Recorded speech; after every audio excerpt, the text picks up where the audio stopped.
ஏன் இந்த பலவீனத்தை கொடுத்தார்? எனக்கு ஏன் இந்த நிதி நெருக்கடியை கொடுத்தார்? எனக்கு ஏன் இந்த பிரச்சனையை கொடுத்தார்? எனக்கு ஏன் இந்த பொண்டாட்டியை கொடுத்தார்? எனக்கு ஏன் இந்த புருஷனை கொடுத்தார்? எனக்கு எதுக்கு முடியில்லாம பண்ணினார்? எனக்கு எதுக்கு தொப்பையை கொடுத்தார்? என்ன எதுக்கு ஒல்லியா படைச்சார்? என்ன எதுக்கு குண்டா படைச்சார்? அல்லே லூயா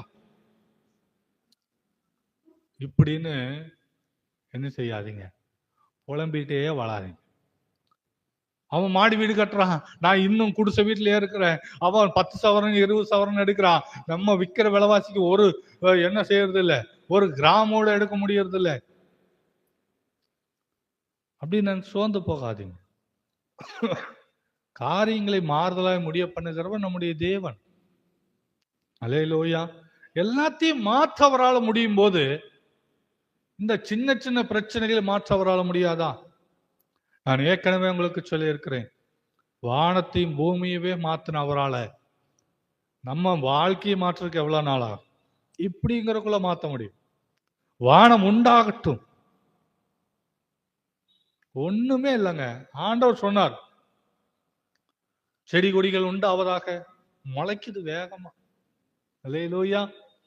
சமுத்திரத்துல நீர்வாழ் ஜந்துக்கள் போகட்டும், சுறாமீன் முதல் கொண்டு உருவாயிருச்சு. அல்லேலூயா, ஸ்தோத்திரம். நம்ம தொட்டிக்குள்ள விட்டா கோல்டு பிஸ், அந்த சின்ன மீன் கூட வளர்றதுக்கு ரொம்ப வருஷம் ஆகுது. ஆனா அவர் இப்படிங்கிறக்குள்ள திமிங்கலத்தையும் உருவாக்கிட்டார். அல்லேலூயா. ஒரு கப்பலை முழுங்குற அளவுக்கு பெரிய திமிங்கலத்தையும். அல்லேலூயா. பூமி முழுக்க பச்சை பசேல்னு மாத்திட்டார். ஆறுகள் உண்டாகுது, குளங்கள் உண்டாகுது, நீர்வீழ்ச்சிகள் உண்டாகுது, மலைகள் உண்டாகுது.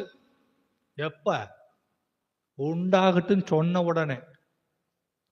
அல்லேலூயா. ஒரு வார்த்தை தான்.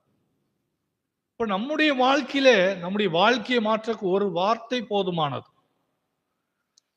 ஒரு செகண்ட் கூட தேவையில்லை. அவரால் மாற்ற முடியும்.